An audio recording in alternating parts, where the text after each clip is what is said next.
Welcome to Toffee TV. It is the final word. Everton 1, Luton Town 2. We've been here before.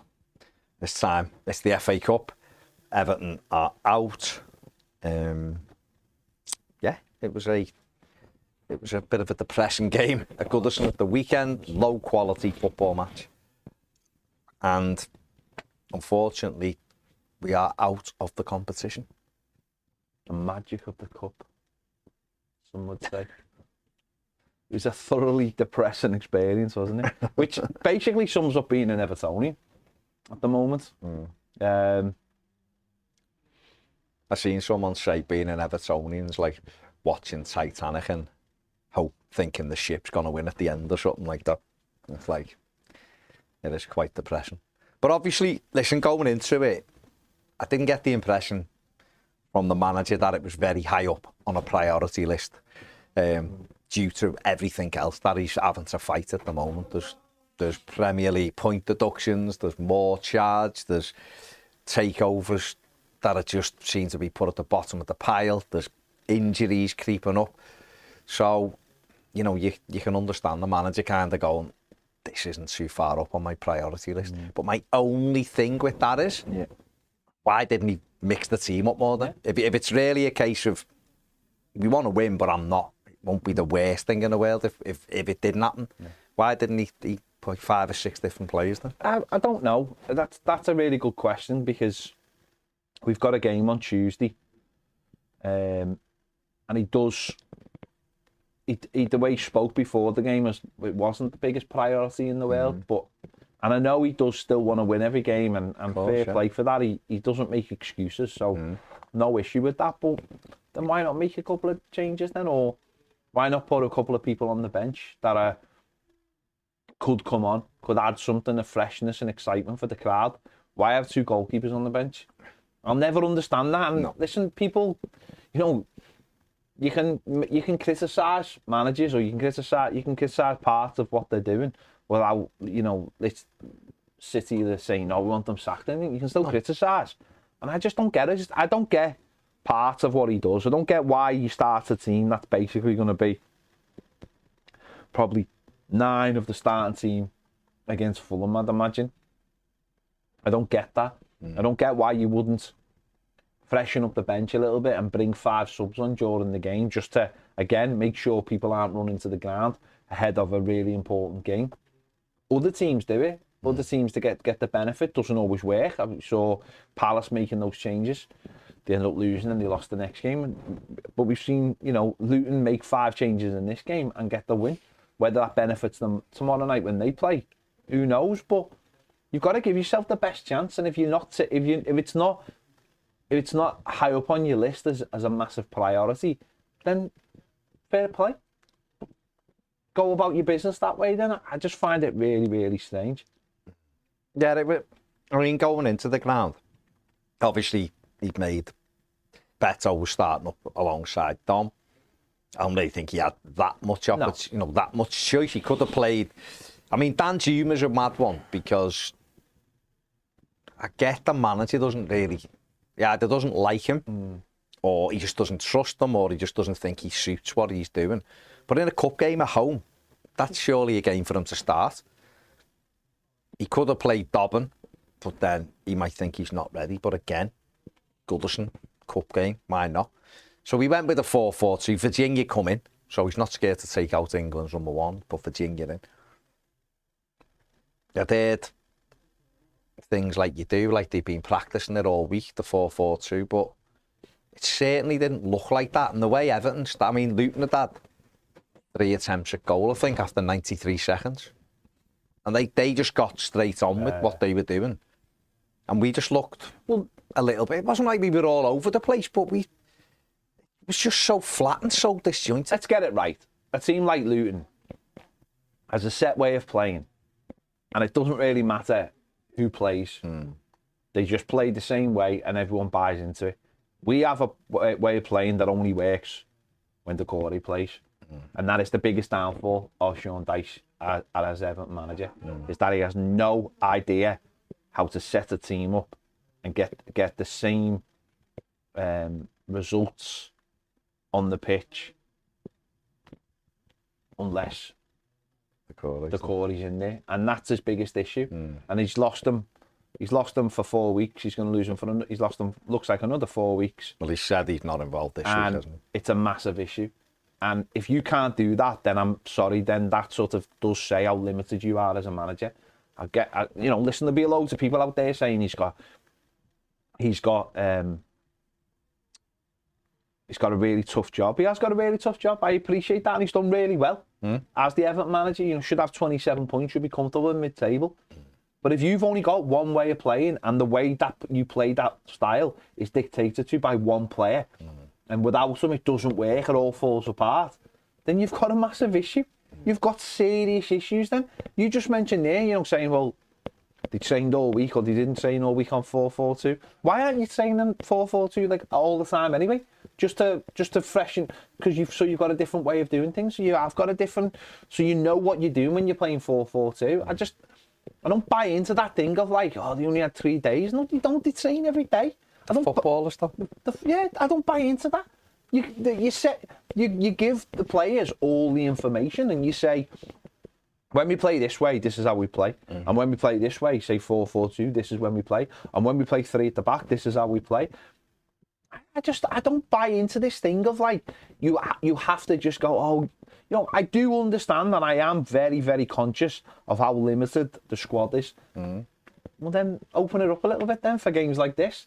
Give other people an opportunity. Say to a young player who's playing in the under-21s, if you have a good game, you might be an opportunity for you to be on the bench for a cup game.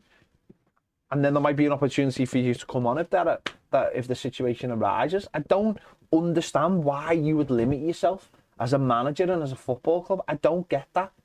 People can well say, well, look at his bench, he's got no one to bring on. That's his decision. He puts 2 goalies on the bench. That's his decision. Yeah, but there's still 7 outfield players there. Other teams make 5 subs. They're not all top players, are they? I just don't get it. Don't get why you would cut your nose off to spite your face with someone like Dan Juma. I don't get that at all. I don't understand it myself, but it is what it is. We're battling with a very, very small squad. He's down to 2 midfielders, literally down to 2 midfielders. Gomez was almost a by the way because we had no other players, and he done all right, and he's lost him now. This is what happens, and I just found it a little bit mad. But Everton just started slowly. Like I said, the game was flat really, and the most annoying thing is, as 2 strikers, if you see your partner jumping, you should be running beyond them, and neither of them ran when the other one jumped. I just didn't get it. There was one where Beto basically just stood under Dom as he jumped. It's like, what do you want him to do? He's flicking it on. If flicking it on, you've got to run. And the same with Beto. If he's jumping, Calvert-Lewin's got to be on his bike. And all they did was compete for the first ball because they knew neither striker was going to get on the end of it and run after it. So that didn't kind of work. And then the occasions when we did start getting a grip of the game, and we did at times, we just we kicked the ball out of play. There was like 2 or 3 times we got in their box, but the one ball and we're through, and we've overhit it. And it's like, what is going on? That was everybody. Dwight McNeil done it, Onana done it, James Garner done it twice when we were in, Dom done it. And it was a very, very frustrating performance. And, in the first half we had the Dwight McNeil header that Krull caught. It was a comfortable one. There was one nice little bit of link-up play between Dom and Beto's just put the shot wide. Thought it was close. Should have hit the target, put it wide. And then he had the other one where it's on the left, we play thingy in on the left foot, and it's like, just smash it and hesitating, and the shot gets blocked. The chance goes because we're taking too long to get a shot away. And lo and behold, Luton breaking and get a corner that wasn't, shot that it's Andros Townsend on the heel and went out for a goal kick. The referee, Simon Hooper, who is absolutely diabolical as a referee, give a corner and we go behind from it. Did you think it was a foul? He definitely pushed him. Yeah. I don't know whether Dom's tried to be clever and make the most of it, or whether he's just that thing where you jump in the air and if someone shoves you, you lose your balance. I don't know. I don't know, to be honest with you. He's got his hands in his back, so I understand why he's asking for it. It's unlucky it's Michaelenko on the head or the arm and goes in. See, to me, that's more of a foul than like shirt pulling is, I think, because I think when you tussle with each other, and it is one thing, you know, it's half of one, six the other, and all that. 6 of one, half a dozen of the exactly, other. That one. Yeah. This was 2 hands in the back, and if you feel 2 hands in your back and you're not waiting for it, then you might fall forward. And I thought it was a foul. Just the simple fact is, if a player puts his 2 hands into your back and his intention is to push it over, then I think it's a foul. Now, people might say, well, Dom should have been stronger. He should have been, but then Dom might have been, well, I've just been pushed in the back, and I've been caught off balance because that's it, isn't it? And you can't, you know. So I thought what they did, they actually just stopped him and, we're getting a free kick here.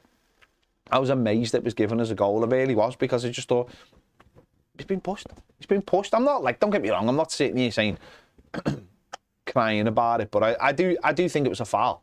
I think the biggest thing is you can actually see the hands in his back. Yeah. Ross Barkley pushes him, the hands in his back, and that, you know, the referee or VAR, it hasn't been our friend anyway all season, has it? There's decided that it isn't enough to make him go down, but he has gone down. So, and obviously it's unlucky it's Michaelenko, and ends up probably in the only place Virginia couldn't get there, and you're behind, and it was, the goal was very befitting of the game, I thought. Yeah. The game was such a low quality game of football from both sides. Both sides were poor, like really poor on the day. Passing was terrible from the pair of them. The intensity was low. It was quiet. It was just one of them afternoons where, from our perspective, I think we're suffering, we've been hit with a lot of things as fans this season and for the last couple of seasons, and Saturday felt like a culmination of it all. And then when the game is playing out the way it is, with just a scrappy, horrible game of footy, that goal seemed to epitomise everything about the game. And you're 1-0 down. You know, we could have had a penalty. Beto's getting held and dragged in the box, and he waits till he comes out the box and then gives a free kick. And the thing he gave the free kick for was actually less than what was happening in the penalty area. Yeah. You know, and he looks bemused, Hooper, as if to go like, what? Give you the free kick? Mate, it was a penalty. Yeah. And you know, he given offside when Beto was onside. It was weird. It was a weird thing. But we just couldn't get any kind of momentum. We got a free kick and Garner didn't hit the target. We needed to Andre Gomez it. And we just, you know, Tim Krull had very little to do, really. And I know Virginia at the other end, certainly in the first half, didn't have much to do either. And you go in 1-0 down at half time and not playing well, and you're thinking you'll have to make changes here because it's not going very well, and maybe bring Dan Juma on at half time and try to like mix it up a little bit or whatever. But because I thought Dwight McNeil was really poor, he looked off it so much. I don't know whether he's playing with an injury or whether just everything that's gone on for him this year is just. He's struggling a little bit with it, or he's just out of form. He might just be something as simple as he's just not playing well. He's not doing the stuff he was doing in the second half of last season, which is tear-arsing everywhere. When he got into good areas in the first half, his crossing wasn't very good, and that's normally the best part of his game. People don't like to talk about it, but he's been rubbish this season. Yeah, he has. He's been rubbish. Apart from the little spell during like the four matches that we won in a row, he's been rubbish. And people don't like to talk about it. It's I've done it myself. He's working hard. He's doing this for the team, doing that for the team. Just waiting him. He's been rubbish. As I said, that he caught fire a little bit. Obviously, got in the goal against Forest and the goal against Newcastle. He's been dross. I mean, absolutely doesn't. Him and Harrison just offer such just offer. They don't offer anything really. You know, I know Harrison scored, and that's the irony, but. They don't produce enough, and Saturday was just so frustrating having 2 players who can get wide and get crosses in, and the crosses were just, I think there wasn't many between them, I know that, but they're so one-paced. It's not, you know, you watch other teams and you watch how they go forward and they have the pace and how they break through the lines, and I thought Luton did that much better than us on Saturday going through the lines. But McNeil's been rubbish this season. I say, like, people don't want to talk about it, but it's facts. They're the facts. And I know there are circumstances, and I wholly understand those circumstances. And again, it shows you where we are as a squad. But you can't give them but again, the manager doesn't want to give opportunities to other players. Even if it's a case of, well, McNeil got in against Palace and it felt like he'd been rushed back. Just giving him the opportunity to have a game off, knowing that there's a game on Tuesday. I just don't get that, and I never will get it. I don't get how you can flog players and then wonder why you're not getting the performances. And when you've got, I just don't get that. Would anyone have been asked if Danjuma had started on Saturday? Would anyone have gone, what are you doing? No. Anyone would have, people would have gone, right.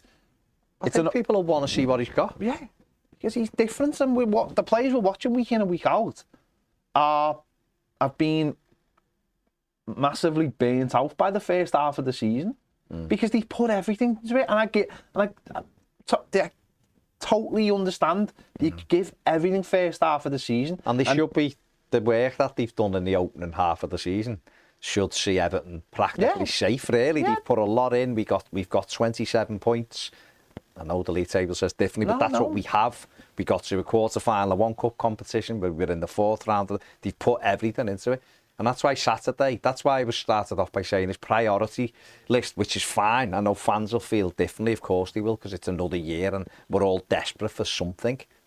But if the manager is weighing everything up and he goes, I've got to prioritise it because the Premier League right now is more important, then give the likes of Dwight a go. You know, we're open.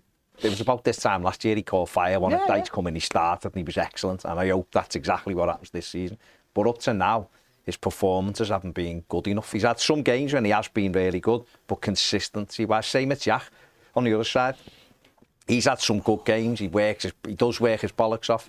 But that's what we praise him for all the time. No, what I'm saying, he does. I know, but that's what we praise them for all the time. We never sit here and we never go, God, our wide men today, they tore them to bits. We always go, God, they work hard, don't they? And they get back into shape and they make it hard for people. We can talk. We'll talk all day about that. That's not an issue. But isn't that just where we are? Isn't that? No, I don't think it is. We've got the manager. It has a way of playing that is fundamentally hard work. Other clubs play differently. Like that Benny for Luton, I think, signed the number 7. He's a wide player. He works up and down. He's quick. He's bright. It wasn't great Saturday, but you could see he was a handful. We don't have that. We don't have that extra dimension in our game. So the manager's built, because his hands are tied really, aren't they? He's just built a stability about the team. The problem with the stability about the team is if it doesn't function the way that it does on its best day, it becomes very predictable. Our wide players have got no unpredictability about them. Dwight McNeil's greatest strength is getting half a yard and putting a cross in or striking a ball. Jack Harrison is all effort, hard work. He'll cut back in and he'll have shots and he scores a good goal. Well, the keeper should have done better, but at least he was positive and he'll do that. The biggest issue we have is when their levels have dipped, the manager hasn't been brave enough to go, you're playing, you come out. And especially in the cup, I get it in the league. He knows what he wants, but in a game at home where the crowd, like you said, I don't think anyone would. If we'd have got the team and it had gone, well, Dobbins on one wing and Danjuma's on the other, we'd have just gone, right, let's see what happens. Yeah. And the other two were on the bench. Or he could have, if he wanted the safety of one, just play one person and rest the other, then take, you know, if it was McNeil and Danjuma, have Harrison sub, then bring Harrison on after an hour and take McNeil off, and then at least they're getting a bit of a break and the team's getting something different. But Sean Dyche's biggest issue is the core, and he's not been able to solve it. And the little bit of criticism that I would have for him and for Kevin Thelwell in the recruitment team, is that we got a snapshot of this last season when Decore got sent off. We were doing well, he was out the team, we went to pieces, we sort of didn't know what we were doing. And then he was back in and we were okay. We start to see, you know, we built our momentum, he starts scoring goals again. He goes out the team, we don't know what we're doing again. And there had to be a game plan for that. There's got to be. And now this window, it looks as though we're not bringing anyone in unless we can get people out.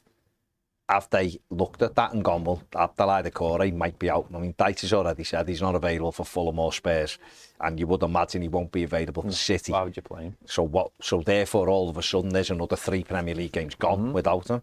So they should be identifying now who they could go and get on loan should that opportunity arise in the next few days. If it doesn't, then we're scratching our heads again because who plays there? That's a big problem because we don't have any other way of playing. But we come out for the second half and was it slightly better? We might have upped it very, very slightly, but we did get the equaliser. Beto does really well. Good, strong turn. It was the first time really he just kept it simple. Struck the defender off, clipped it over to Harrison. He goes on the run. The lad slips. He comes inside. It's it.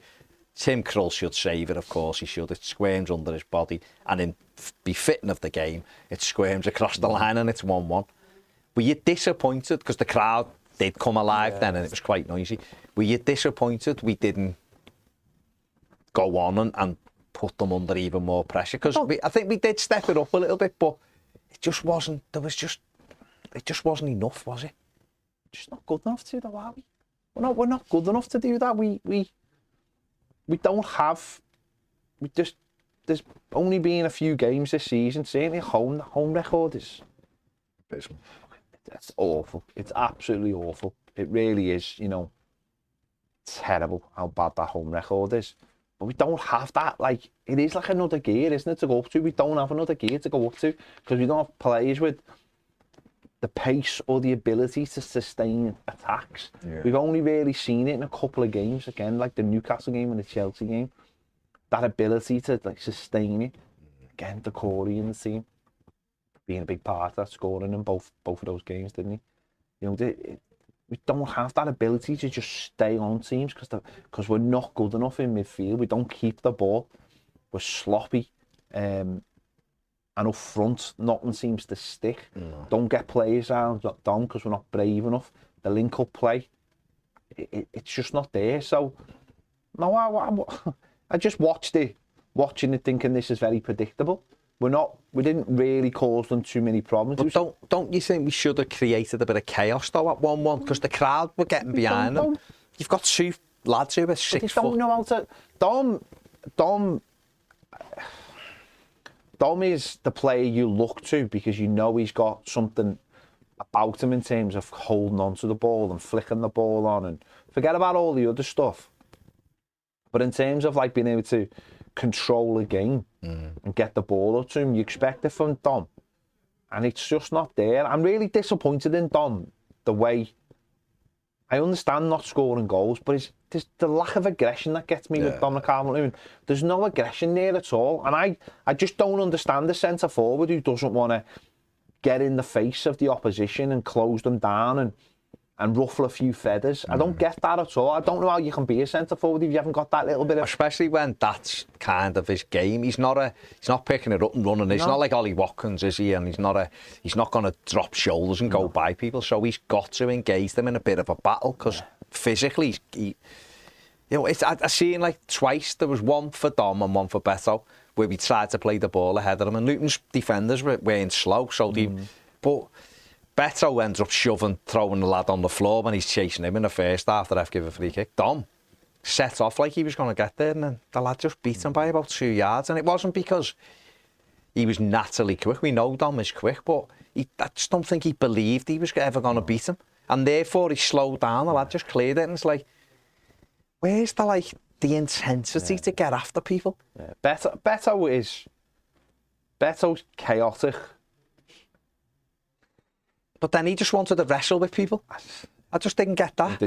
The jury on Beto's massively out. No, well, it is, isn't it? But he's another one who's come into the league. I don't think he just hasn't got much football intelligence. He doesn't understand. He doesn't know how to, like, not get into wrestling matches with people or he doesn't know how to, or if he sees a situation, he doesn't know how to change the situation. He just keeps doing the same thing again and again and again. And Dom is just fundamentally just not on it at all, and you've got to have that person up front that you can get the ball into and say, right, everyone's going to go through me, and even if I don't score, but we don't get plays around them either. We don't make too many chances for them. It's the same old thing with like a broken record. we're just not a very good team at all. And obviously, when we're not functioning at the levels we need to be at to make it work, you see how poor we are. The final third is absolutely atrocious. Sometimes we do okay. We puff and puff. We do all right to get into areas, and then everyone's static. I was just looking at the first half as well on Saturday.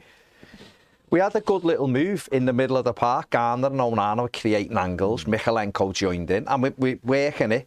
McNeil comes and we spin round, and then I looked up. I think McNeil might have had it. I looked up, and like Dom and Beto were just stood on the edge of the box. Harrison is stood watching, and Michalenko goes past McNeil, but the lad's obviously going to go with him, and then Dwight just goes, yeah, it's got to go back, because his favourite pass is back, and he just passes it back. Because he's only got 1 foot. But it's like, if I was him on that occasion, I'd have been screaming at the front two to go, who's moving? Yeah. Like, what do you want me to do here?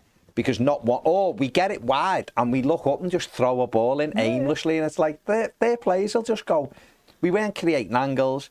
What I think Dyche should have done, and what I seen his Burnley team do loads of times with the likes of bleeding Chris Wood and Ashley Barnes, was get wide and just pepper it, get crosses in and let them get in and cause. And that's what I'm saying about the chaos, right? It might not be. We know it's not going to be silky, lovely little build-up play. We know that. Look, we know that. Neither of them are great. We haven't got great footballers who can open teams up. So what you do then? You create chaos. You put balls in the box and you say to people, go and bomb on, go and get in, and see if anything drops for you. There's no. I don't know whether it's there's no pace. Is there? There's no recovery pace to get back. Onana doesn't want to push forward. Garner doesn't want to push forward. So then you're saying to the wingers, but then the wingers are so structured. You don't have that player who's the link up. So both centre forwards are standing next to each other. You don't have the core playing in the space. So you've got and your fullbacks aren't bombing on. We're so limited, and the man. It's such a rigid thing that it only really works when we are a team that is fit and is fresh. And we don't look either of those things at the moment. And of course, with that, the core, as I've said loads of times, for a manager to only have one formation and for a player to have to be playing in that formation for it to work, that's a worry to me. That's a huge worry. Because then you are relying on that player. Like, I look at the team and I just think, if the core is not playing, then we're in a we've got real problems. The Corey has to play for all those other bits to just work. And that's the way they've obviously worked on it, day in and day out. That's seriously worrying for the rest of the season. Because it feels like you've got momentum, and even over Christmas, like the Spurs game, you still feel like that momentum's there, even though you've been beaten. And suddenly that momentum's come to a grinding halt, and it's picking that up again. And I don't see the energy within the team, the energy within the fans to pick that up again and get going. And it's going to take, it's like a slow process. And it's just really hard at the moment. I think a lot of people are feeling it on and off the pitch.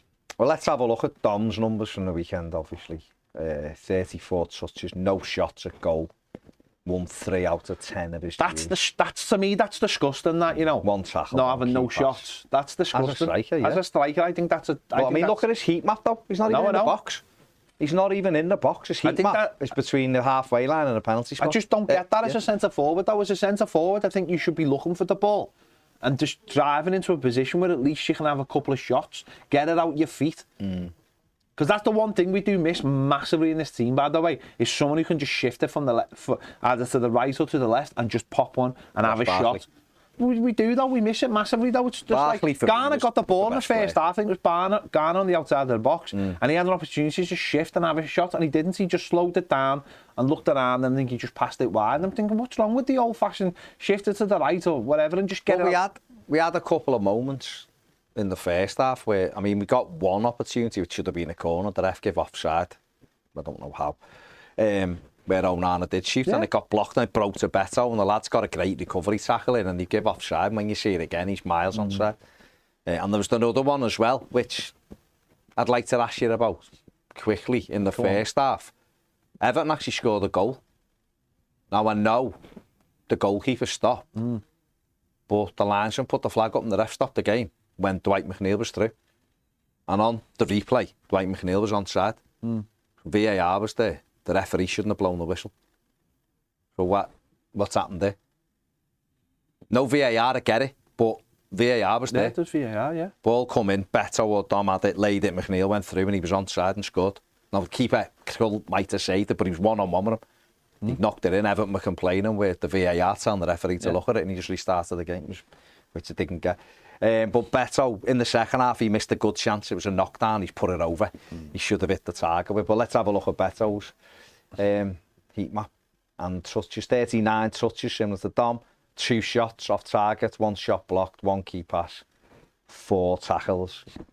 His heat map is slightly better, as in he's in the penalty area. The heat maps together.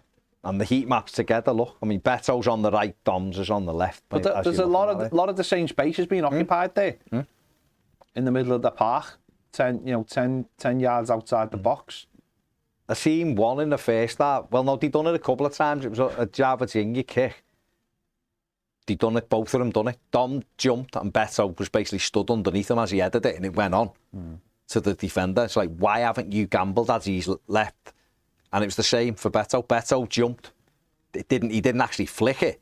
He took the defender out. The ball went over the heads, and Dom wasn't ready to run past him, as if to go, I know you're going to flick that, and I'm on my bike after it to get me half a chance. And if your strikers aren't working together like that, you're struggling. And it was the manager did make made a couple of changes, didn't he? But about 6, 15, 14 minutes left, whatever.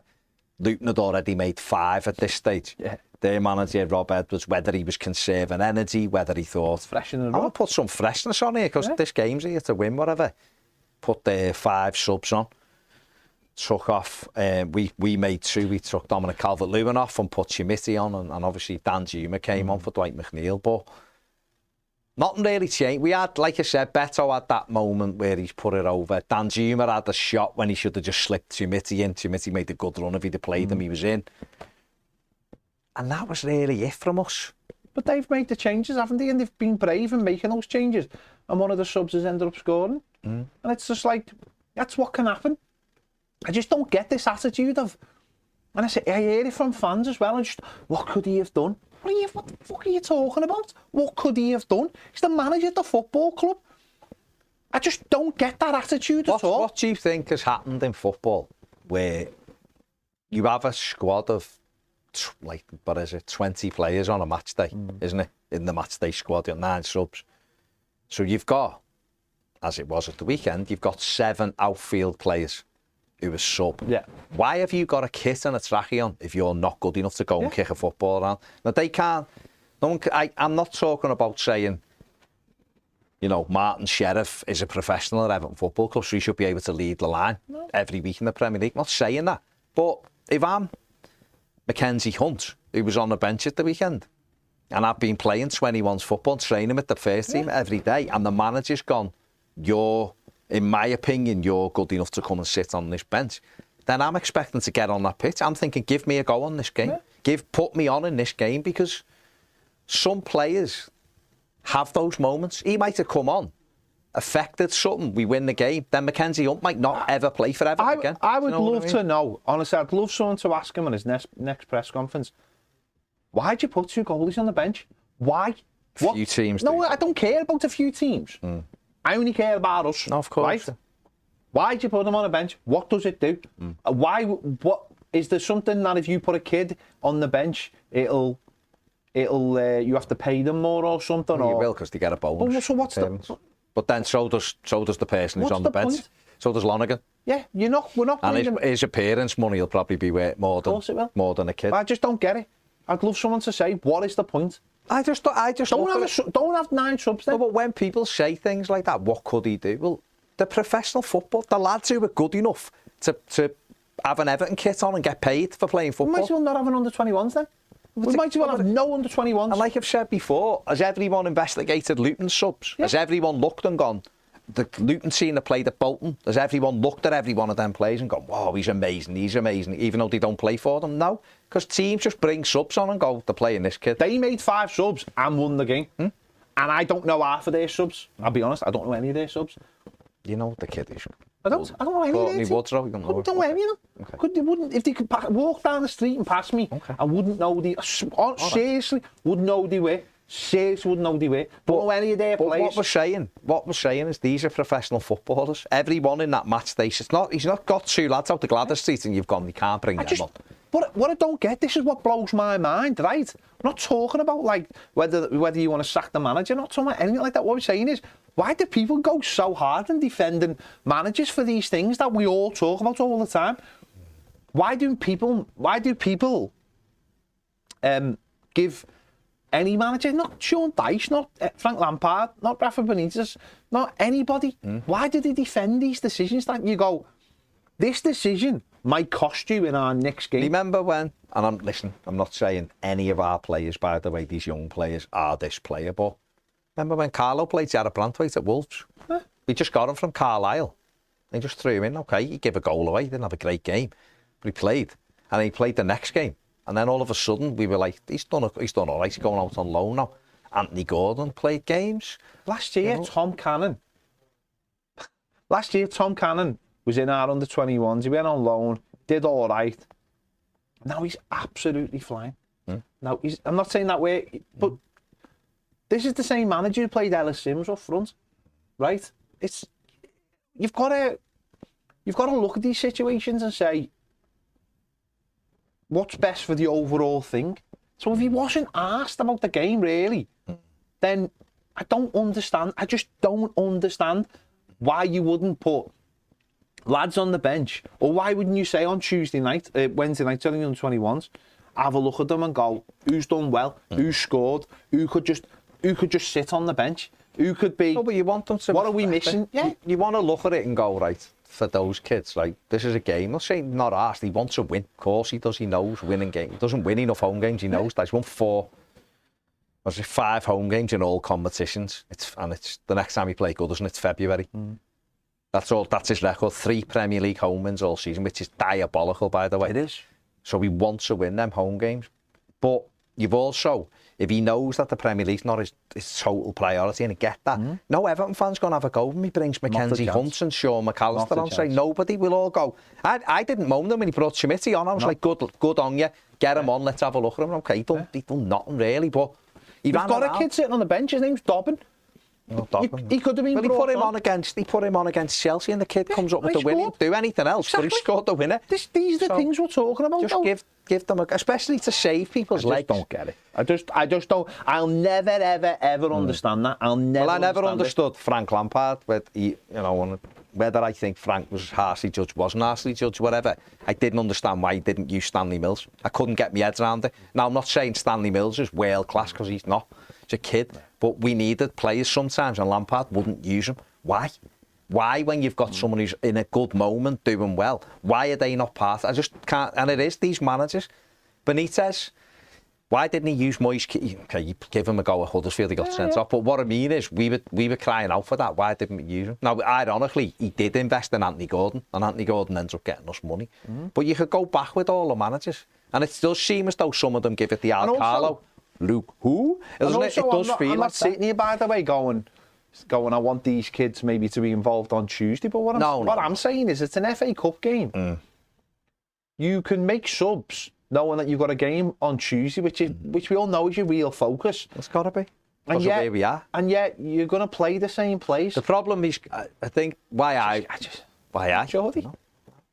Not on deck table. Why I would do it would be to try to just to keep people fresh, but also to have one eye on if we can't bring anyone in on deadline, this week, one of these lads might have to be involved. If we keep getting the injuries the way we are, I might have to use one of these. And that was to me, that felt like an opportunity to have a look at him and go, he's all right here. He can handle that. He might not have been able to. He might have put Mackenzie Hunt on. And he might have, you know what I mean? He might not have done anything. And you might look and go, he's nowhere near ready. I just don't get it. I just don't get it. And I'll never get it. I'll never get it. It's not a thing. I'll just never get it. I'll never get it. But listen, I'm not even convinced that was the reason why we lost the game. By the way, the game was just petering out. We didn't really do much. They end up getting a corner from Tarkowski I understand what he was trying to do, play it off someone, but he'd have been better just smashing it into the bullens and dealing with the throwing. They get a corner, and I said to the lad next to me, they'll score it, because you could just tell we just don't know how to defend corners. Not I think someone sent me, so I don't know if it's accurate, but it said we've conceded the most off set pieces, and I don't know whether that's true, but I know that we're not fair. I know we've conceded 4 against them, all off set pieces this season. I know that. Didn't they score exactly the same goal? Well, it was similar to Tom Lockyer, wasn't it? It was exactly the same goal. Well, they scored 4 goals against us. Same lads won the header. Off 4 set pieces. Same lad won the header. Cleared off, and then someone's been reacted quicker. Yeah. Reacted quicker, by the way. Why's that? Are they fresher? Maybe it's because they've come off the bench. Maybe. I mean, it was unlucky, Danzy, but we didn't deal with the second. Yeah. The flick took us out the game. But it's that moment where you smash it into the bullens and you go, I'd rather give a throw-in away than a corner, because time was basically up in target. I know what he's trying to do. But trying to be clever. We've got to dust ourselves down and get ready to go. We've got the next 3 Premier League games are so tough. They are, for different reasons. Listen, we might end up beating Spurs at Goodison, who knows? I'd put Silky up front. Well, it's all on Shag and Silk now. Let's have a look at the match stats from the game. Everton won, Luton 2, 14 attempts at goal each, just 2 on target for Everton, 5 for Luton. No big chances for the Blues, 3 for Luton. 46% possession, too much possession. Honestly. Very quickly before we go, I do have to mention João Virginia. He did make a couple of really good. The one from Adebayo when Branthwaite tried to gamble was a tremendous save. 2 massive saves. And he made the other one from a header, which is back in the corner, and he got across. Brave, his kicking's atrocious at times. Like sometimes he just wellied it away when we struggled to get the ball. But his goalkeeping, he's positive. Couldn't do anything with either goal. I thought he'd give another good account of himself. Really good account for himself. It's food for thought, isn't it? Not saying to replace Pickford. No. But it is food for thought in terms of, does he get a new contract? It's one of them. Well, that's it, isn't it? The question is, do Everton look at him now and go, he could be our number 1 if we need money? The problem Everton have got is, and this again, no one's trying to sell Jordan Pickford, but Jordan Pickford himself might get to the end of the season and go, and if Everton haven't got the points back or whatever, and go, another relegate, like 3 relegate, when does this change, whatever. I'm not saying it would happen, but Everton might have to. Everton might have to look. Have to look, mightn't he? And if they did have to look, then Virginia you'd look at him after those performances and go, he's not let us down in those games. He's okay. And yes, seems okay though. The kicking would have to be worked on, refined a little bit. Just a choice sometimes when there was one towards the end of the game where he kicked the ball straight back to him, and I just thought didn't need to do that. He can kick. He can kick distance, and that's good. And he's confident with the ball. He hit a couple out brilliantly to Michalenko and one to Patterson, but it's the choices, isn't it? It's the choice. That's a young player, but I think he's come out and took a couple as well, which I don't think Pickford would have took. So there's that side. I do think, I'm not sitting here going, I make him man number 1, but what I'm saying is that if a decision had to be made and you didn't have you could maybe make Virginia number 1. He's not going to be as good as Pickford. Of course, he's not going to be as good as Pickford. But these are the difficult decisions Everton are going to have to make, because this is where we are as a club. And it's fucking horrible. We've got to just look at everything, haven't we? But he don't, regardless of whether at least the biggest thing I took from it is he's a very competent number 2, it seems, and that's good. Which puts pressure on Pickford to improve. And that's good. That can only be a good thing. But listen, we have got to dust ourselves down. We've got 2 huge league games this week, and both are massive, really, for us. Fulham will be tough. They've got our card marked lately. It'll be another tough game. And then Spurs, who we just don't beat it. Goodison will be a tough one. Doesn't mean we can't beat them, but it'll be another tough one. And I'm hoping, the time of recording this, I'm hoping that Ivory Coast wins. So Trezeguet can get back in the squad this week. For tonight for that. We'll see. Let us know what you think in the comment section below. You're disappointed by going out? Are you fuming that we've gone out? Or are you more philosophical and like, this team really just needs to play 1 game a week? How are you sat there? Do the lack of subs at times annoy you, or are you cool with everything at the minute? The only positive for me, well, there was a negative, and there was a negative I was thinking of at the match, and the negative was, God, we don't even get a free weekend because of this. And then the positive after that was, but if Liverpool get through to the quarters, people will get St. Patrick's weekend off. Is that when we play them, is it? That's when we played, and that'll be moved. Oh, and they've only got like a National League reserve team at home or something like they always get, haven't they, in the FA Cup? Fair play, no, that's like, gotta make sure Liverpool are home. Of course. It's the Klopp to be fair, they went and all. Klopp celebration will run it. Oh, of course, so yeah. You've got to have everything so that it's perfect. Come on, City. We'll see, listen, whatever. Let us know, like we said, what you think in the comment section. Well, we're just going through the comments on Toffee TV Premier Live right now. So we will see you later. Bye.